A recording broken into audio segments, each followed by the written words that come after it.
Good morning and greetings to everyone here at Hanson University. I want to give a profound word of thanks to the Dean, the President, the Administrators of Hanson for providing me with this opportunity.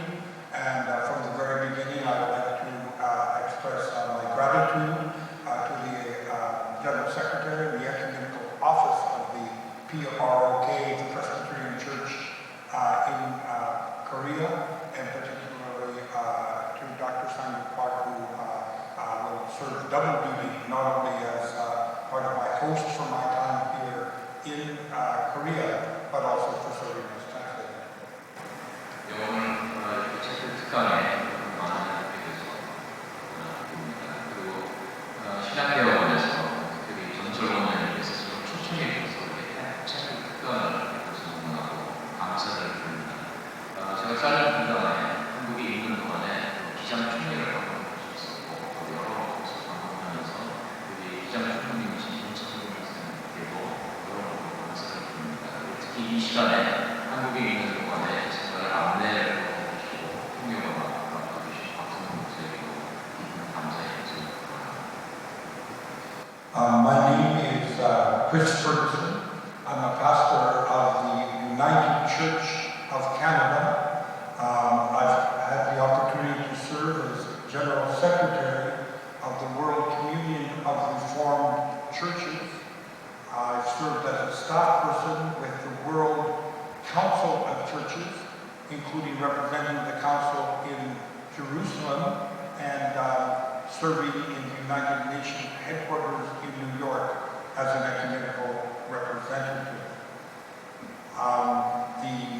Prior to that, I served as a mission co-worker for the United Church of Canada in Latin America.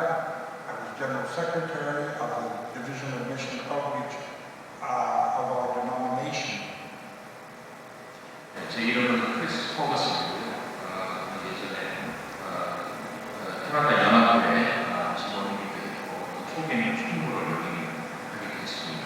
그 이후에는 WCC의 스태프멤버로서 UN 대표부에서 일을 하게 됐고 그 이후에는 WCRC 총무를 하면서 예전에 남아메리카 볼리비아에서 5년 동안 선교사로 있었던 경험을 살 수가 있었습니다. Before that, I represented the United Church of Canada as an area secretary for missions and international relations in Latin America and the Caribbean, after having served as a mission co-worker in Central America. And before that was chaplain and at the University of McGill in Montreal. 여러 가지 부분을 통해 UCC 가정학교에서 선교 경단을 여기고 하는 동안에 중앙아메리카와 남아메리카의 여러 곳에서 선교 동역자로 활동할 수 있으면서 맥길 신학교의 채택된 교목으로 활동할 수 있는 기회가 있었습니다. In that period of time, I was actively involved with the World Student Christian Federation and very involved in theological education, teaching theology both in Central America and in Canada. 네, 제 활동 중에 여러 가지 경험들 중에 볼 수 있는 것이 세계 기록 청년 연맹하고 관련을 내주면서 중앙아메리카, 남아메리카, 캐나다의 여러 신학교에서 경험을 쓰려 가르치게 됐습니다. In all of these connections, my life of ministry was always connected with very specific local struggles for human rights at the same time as connecting with other social movements and groups involved in the same struggles and working with other churches and religious communities all together in a common cause. 제 삶과 목회의 여정 중에 제가 여러 곳을 경험할 수가 있었습니다. 저는 특히 감사를 하면서 제 삶 중에 특히 초점을 뒀던 것이 로컬 스트러글, 각 지역의 특성에 따라 원하는 현장이 다 다릅니다. 그래서 지역적인 고난의 현장에 함께하면서 세계 교단과 세계 교회 연맹과 함께 연결하는 좋은 기회를 가질 수 있었습니다. Now, the reason for me talking about myself like this is to give a focus to the title of the lecture today. What does God require of us? Missio Dei in a world fallen among thieves, in koinonia or in solidarity with the victims of empire. 제가 장황하게 경력을 마치 자랑했던 것처럼 얘기하는데 이 한 이유가 마치 특강의 제목에 대한 얘기였습니다. 제목을 보시면 하나님 우리에게 무엇을 원하실까? 세상이 도적들에게 넘어간 세상에 하나님의 생물을 어떻게 펼쳐나가야 되는가? 그 가운데서 코이노니아와 우리 고난받는 자들과 어떻게 연대를 해야 할까 고민을 함께 공유하고자 합니다.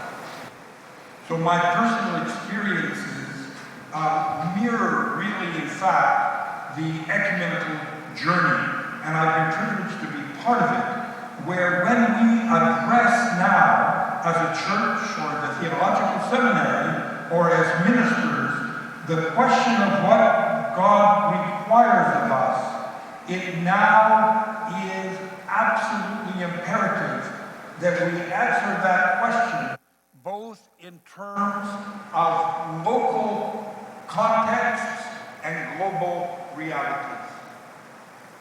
개인적인 경험을 바탕에서 에큐메니컬 시대의 경험을 나누는데 오늘날 세상은 아까 설명드린 대로 하나님께서 우리에게 주신 소명이 과연 무엇인지 우리가 규명을 해야 되고 올바르게 알아야 됩니다.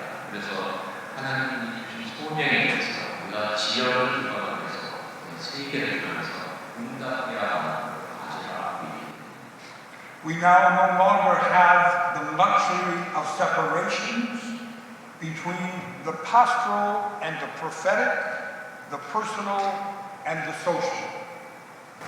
세상은 발전적인 역할을 갖고 있는 게 우리는 목회자로서 성직자로서 예언자로서 각각 분리되어 존재할 수 없습니다. 개인 사회와 분리돼서 살아갈 수 없는 거죠. Regardless of our focus in ministry, our primary starting place is a broken world suffering both people and planet from oppression, misery, and death. 이 목회의 근본적인 출발점은 이제 세상을 바라보면서 부서진 세상, 고난하는 사람들, 그리고 억압과 호가에 억눌린 고난하는 자들입니다. And at the same time, a world that is resilient and vibrant, bursting forward with the impulse of life and the transforming spirit of justice, peace, and reconciliation. 이 가운데서 우리가 세상을 바라보고 있을 때 우리가 볼 수 있는 것은 이렇게 운동력이 생동하고 이렇게 움직이는 세상을 통해서 우리가 변화의 영성을 가지고 변화를 줄 수 있는 힘을 가지고 세상을 나아야 하는 것입니다. So that when we address what God requires of us, my own personal experience will say that we will stand in a place that is ecumenical, reformed, global, contextual, and transformative. 하나님께서 주신 나의 개인적인 경험을 비춰봐서 주님께서 나에게 주신 소명이 도대체 무엇일까? 제 개인적인 경험을 바탕으로 해서 답변을 드린다면 제가 처한 현실은 에큐메니칼적이고 개혁교회 전통 안에 서 있고 전 세계적인 동시에 지역적인 특성을 가지고 있으면서 세계 공동체를 향해야 한다는 것입니다. So for some brief background, and I think most of the students listening to this talk will probably already be familiar, but let's be clear about what it means to embrace an ecumenical perspective. The root of the word ecumenical is ekumene, and this means the whole inhabited earth. The starting place for the ecumenical is both parts of what it means to be universal. So by extension, our ecumenical concerns mean concerns that take into account in all that we do all the rest of the earth community. Any small concern takes into account our large participation in the whole inhabited earth, people and planet. 에큐메니컬 관점이라는 것이 무엇일까? 여러분들이 잘 아시다시피 에큐메니컬이라는 개념은 오이쿠메네, 즉 하나님의 세상, 또 하나님의 살림살이라고 하는 뜻에서부터 비롯되었습니다. 그래서 에큐메니컬이라는 말의 뜻은 동시에 보편성을 담으면서 극히 지역적인, 개인적인 것까지 담아야 한다는 것입니다.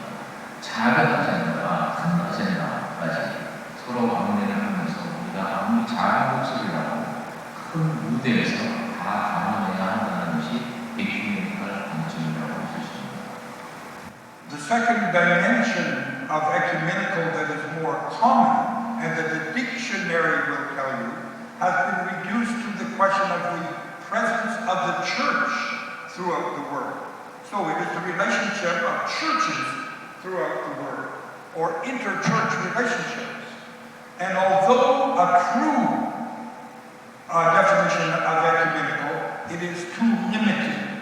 That to embrace the ecumenical is to say that any of our denominations or confessions not only are connected to the rest of the Christian community, but must respond to the reality of the whole earth community.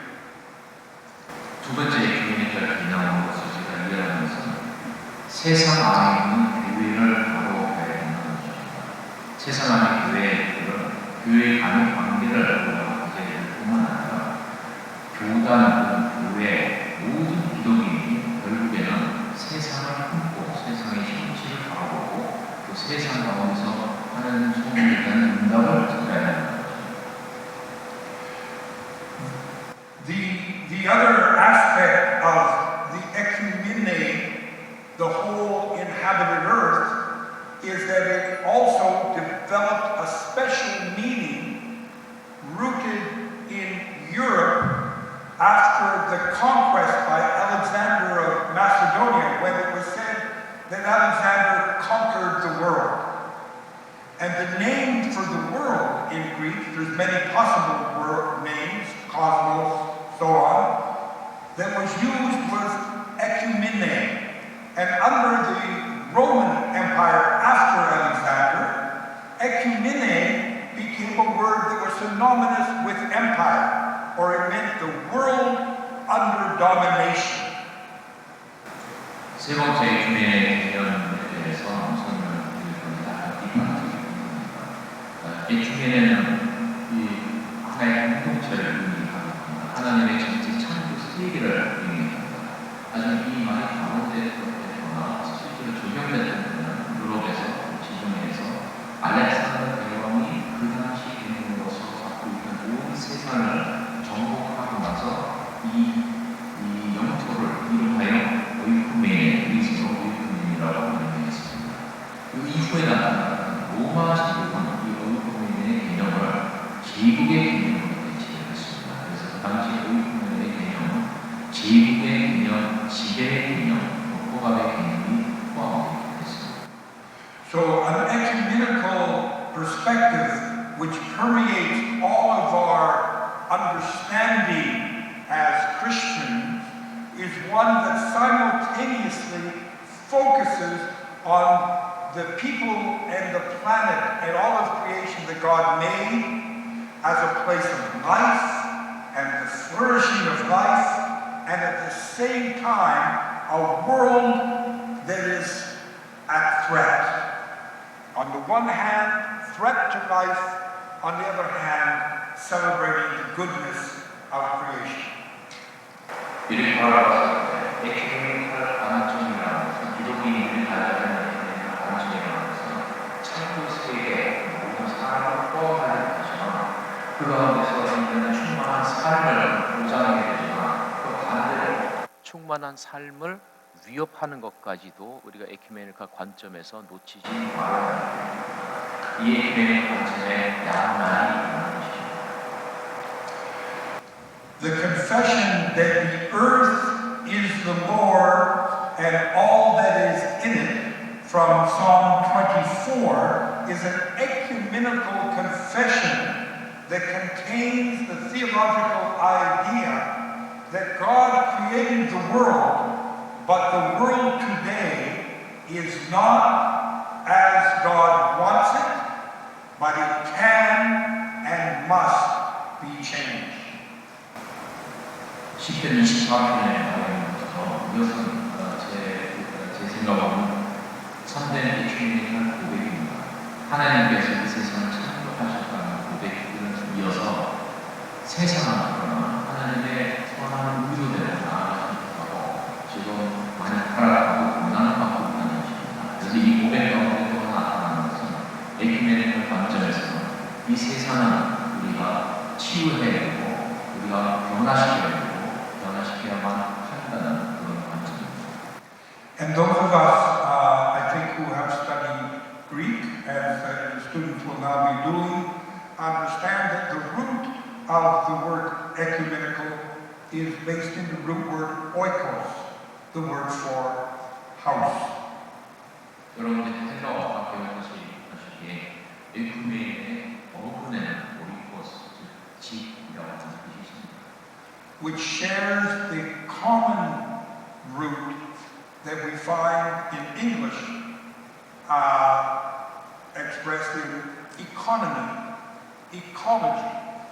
All of these have to do with the care, the management, and the living out of our common household or home.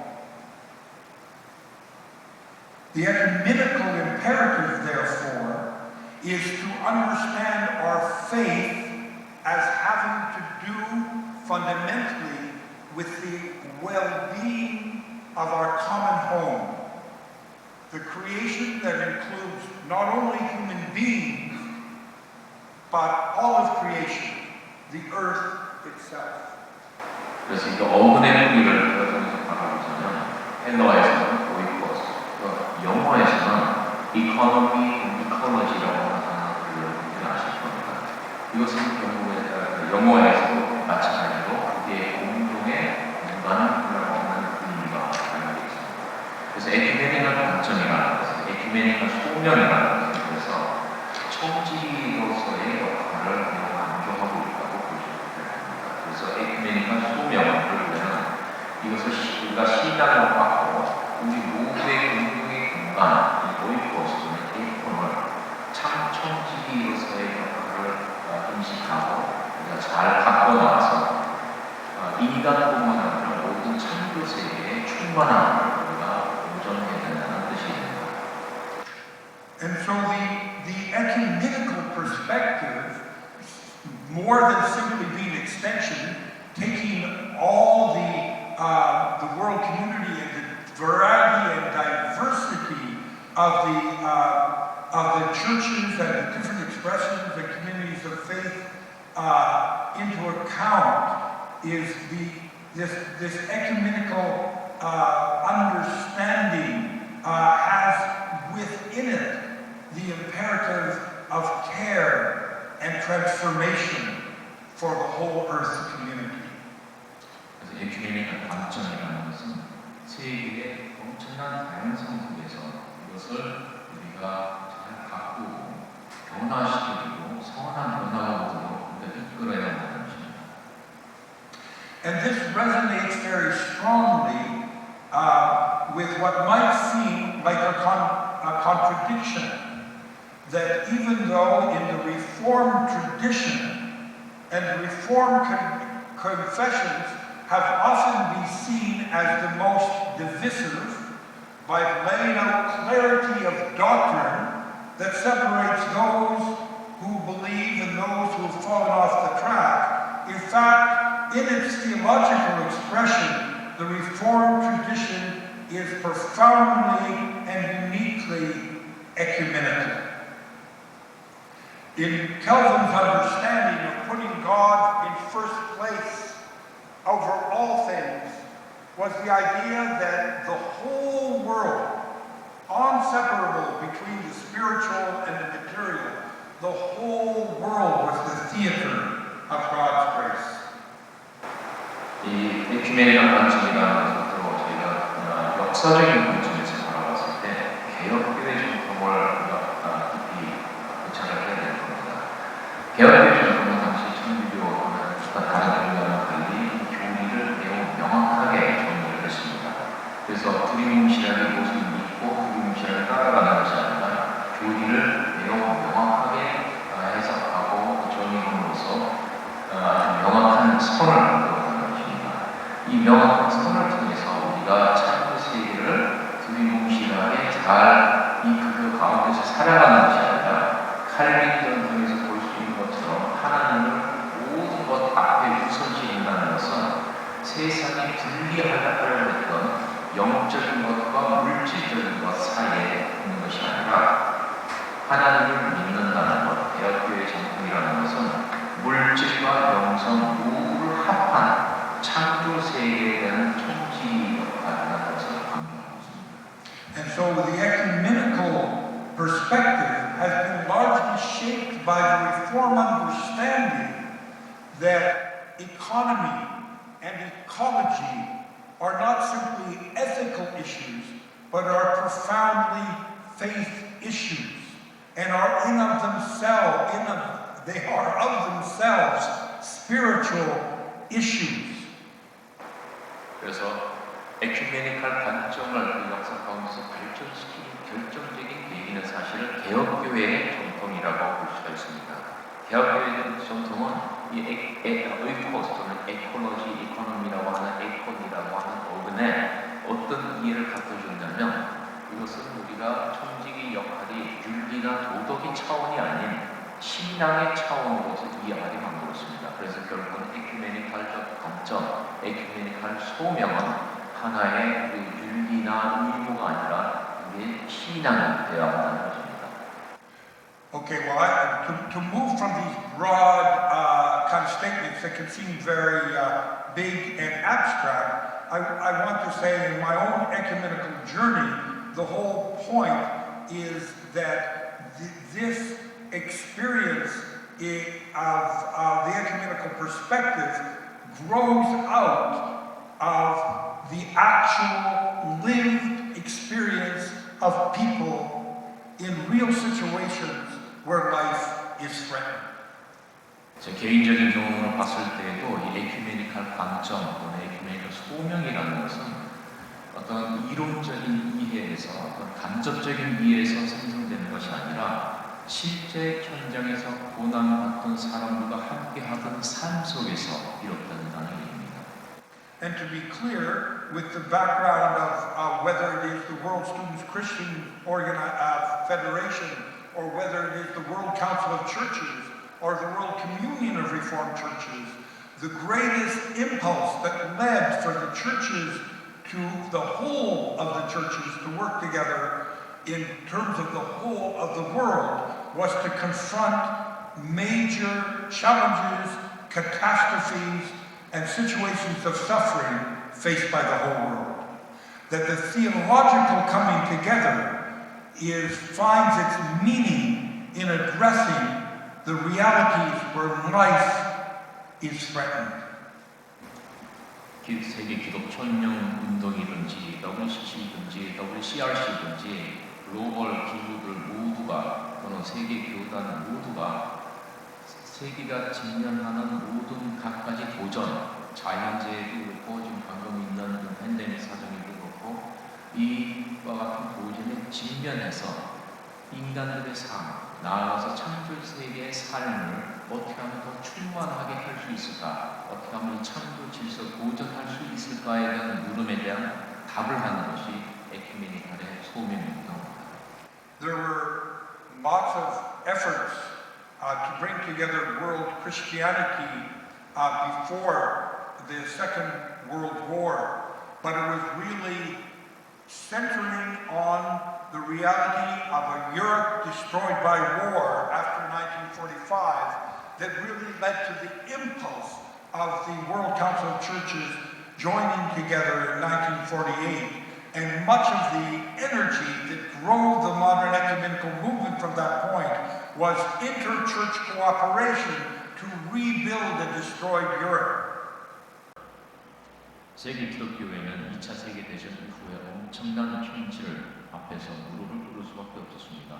여러분들이 아시는 대로 1945년에 제2차 세계대전이 종전되었습니다. 그래서 교회는 이 끔찍한 현실 앞에 교회들이 진정 모여서 협력을 해야 이 창조 질서의 창조 세계가 보존되고 삶의 충만함이 보장되겠다 하는 인식으로 1948년에 세계 간의 교회의 협력체인 WCC가 탄생하게 되었습니다. 이 WCC가 오늘날에 이르기까지 활동하고 집행해온 에너지가 바로 세계 2차 대전의 암울한 현실이었습니다. And you may hear a scandal in that statement because, of course, Europe wasn't either the whole church or the whole world. But with that concentration then became the openness to understand that the whole of the world and its pain came into the story through the church.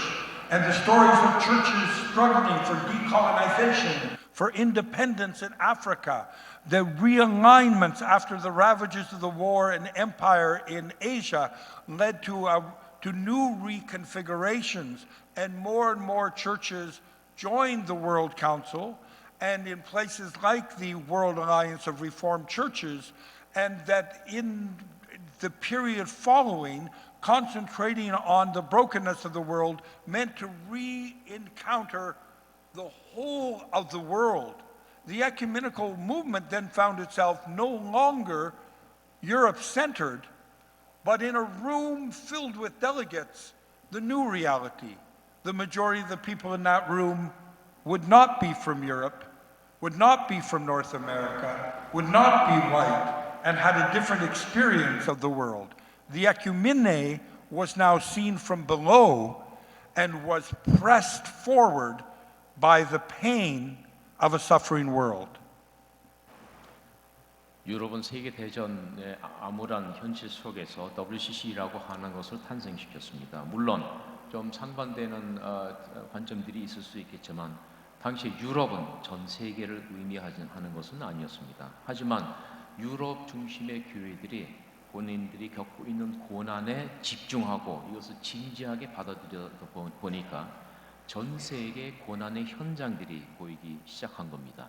그래서 이 WCC가 창립 초기부터 열심히 운동을 해오고 또 주장해왔다는 것이 탈식민주의와 또 아시아 여러 식민지들의 독립을 돕기도 했고, 이 부서진 세계가 유럽에 있는 것만 아니라 전 세계에 흩어져 있다는 인식에 이르게 되었습니다.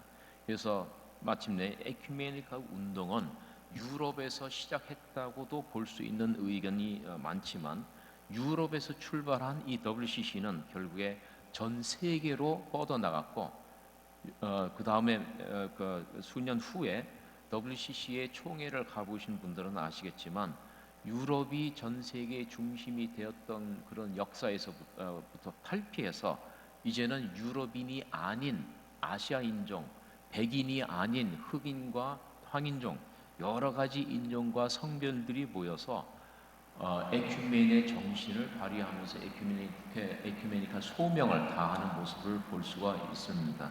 그것이 오늘날 우리가 말하는 변두리로부터의 에큐메니칼 운동이 실현되는 과정이라고 볼 수 있습니다. A tension developed that remains with us to this day between the search for unity and the imperative of justice. And in this ecumenical story, becomes the question of, if the world church is coming together ecumenically, why do we need other bodies like the Lutherans, the Anglicans, the Methodists, and the Reformed?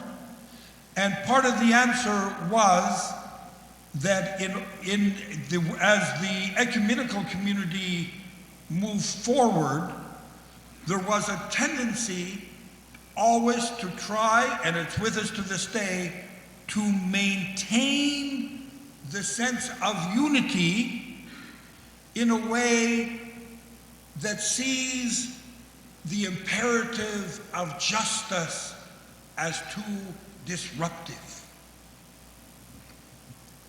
에큐메니컬 운동에 세계 교회들이 함께 합니다. 이 세계 교회가 여러 분파와 교파들이 있는데 여기에 왜 성공회, 감리교, 개혁교회, 또 장로교회 여러 교파들이 와서 에큐메니컬 공동체를 왜 꾸려야 되는가, 어떻게 꾸려야 되는가 하는 물음 앞에 여러 논의들이 있었습니다.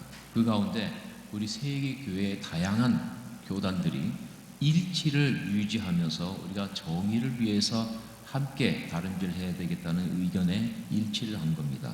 이 정의가 나온 것이 앞서 말씀드린 부서진 세상을 보면서 우리가 일치 운동을 하지 않으면 또다시 2차 세계대전과 같은 끔찍한 일이 올 것이고, 정의를 위해서 우리가 다름질을 하지 않으면 부정의가 횡행하는 식민지위와 같은 상황들이 다시 올 수 있는 그런 염려 때문이었습니다. And it is clear that we cannot be called by God to transform the world and do it on our own. So justice and unity are complementary, but the tension is real.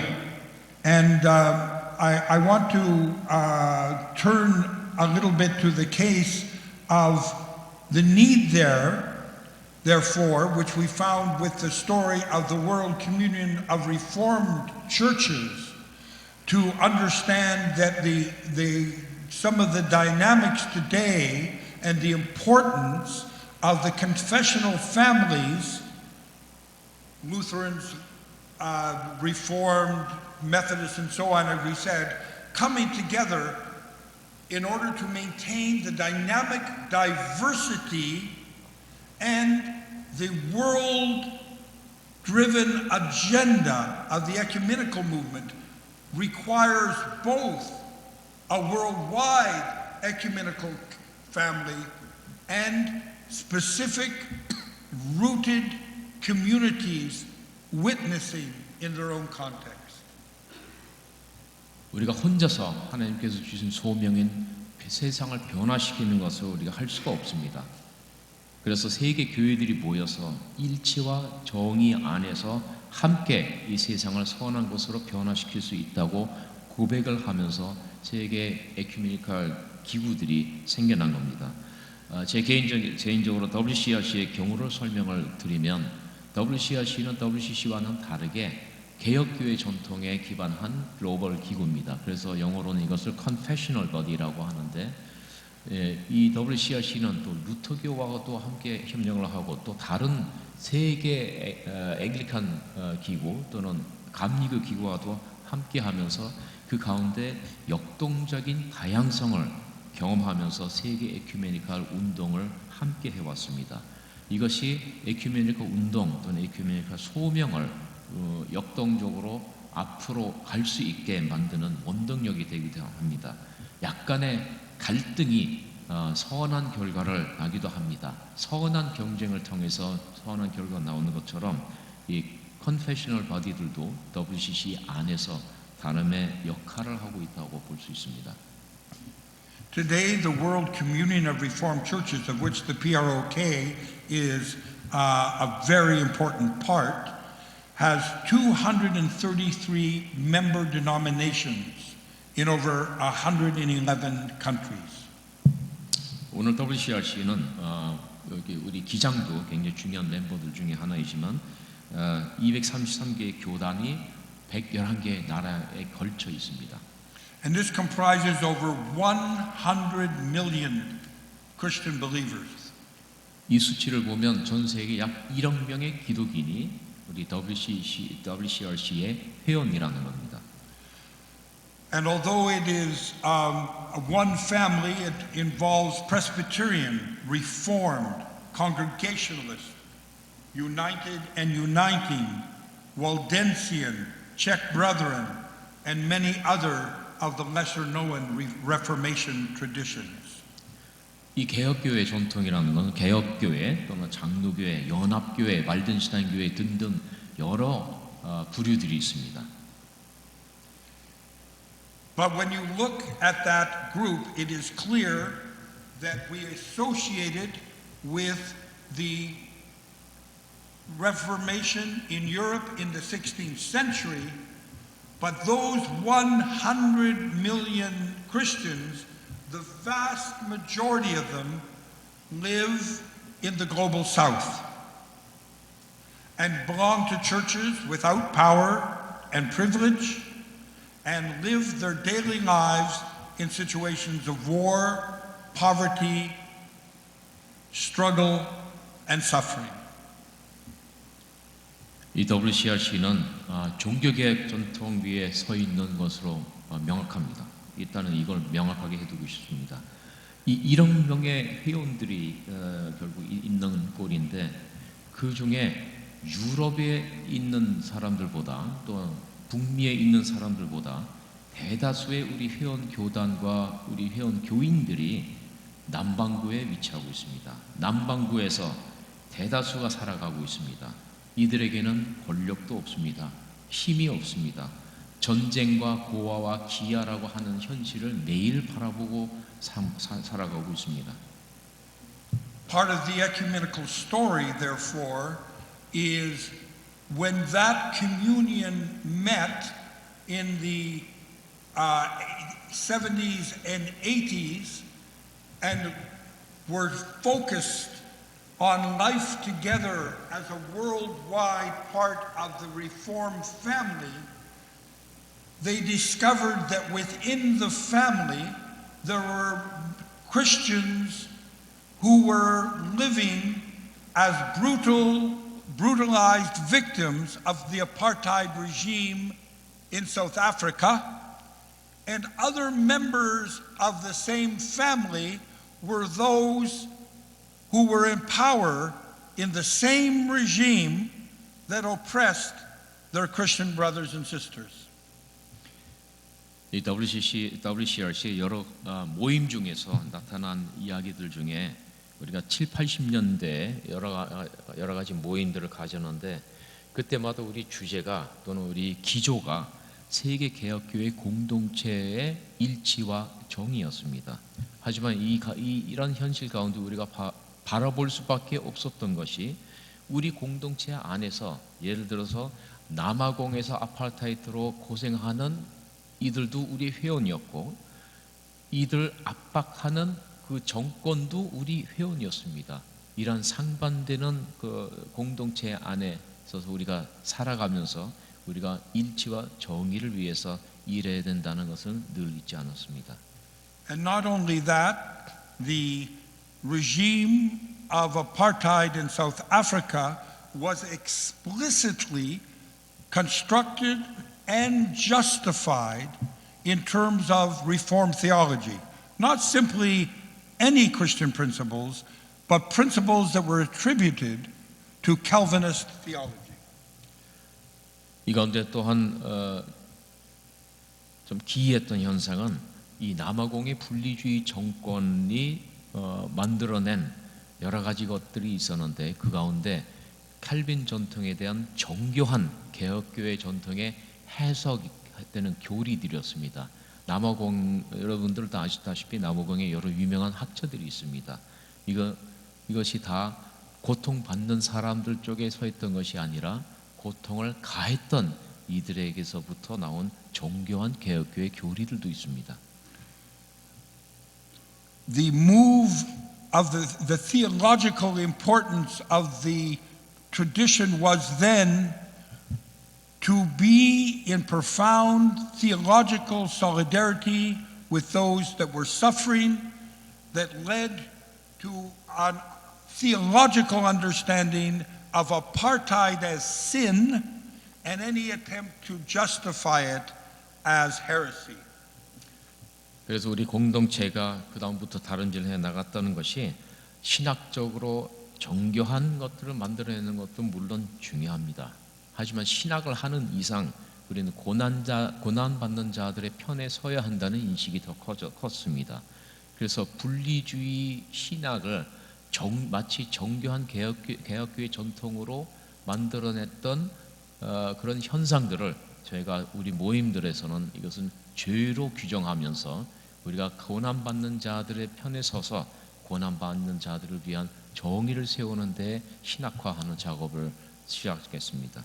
Which has led to the important contribution from the Reformed family to the whole ecumenical family that there can be no unity without justice. 이것이 개혁교회 전통이 세계 에큐메니컬 운동에 끼친 굉장히 중대한 영향이자 공헌입니다. 이 에큐메니컬 운동하면서 일치는 정의 없이는 절대 불가능하다는 얘기입니다. And part of our contribution as we end this lecture is to say the discernment that comes from understanding the suffering people has led us to understand now as a world Reformed community within the World Council of Churches is the current moment in which we live in a world fallen among thieves, where the structures and systems of this world benefit the very few for the privilege of benefit the very few at the expense of the rest of the world's people and of the earth community. 이제 마지막 문장으로 마감을 좀 하고자 하는데 우리 개혁교회 전통이 전 세계 에큐메니컬 운동뿐만 아니라 또 WCC 또 다른 세계 공동체에 중대하게 공헌했다는 것이 고난받는 자들에 대한 이해로부터 출발했기 때문입니다.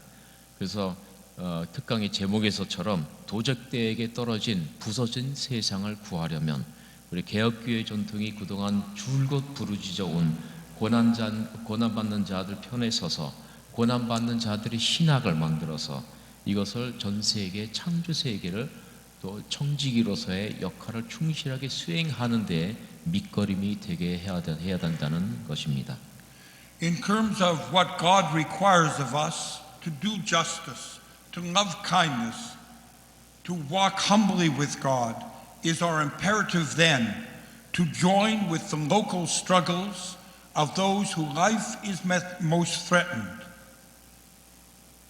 하나님의 소명을 다하기 위해서 우리는 정의와 또 상대방을 포용하는 것을 우리는 실천해야 됩니다. 그 가운데 가장 현장마다 있는 각기 다른 고난을 우리가 함께 품고 이를 안고 가야 합니다. So that all may have life and have it abundantly. So that all may have life and have it abundantly.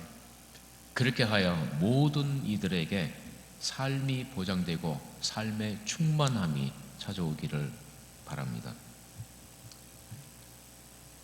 Thank you. I think I will just I will end it there in terms of there is a speech which is available, which is distributed that lays out 5 or 6 points for action and which also broaden some of the ecumenical perspective.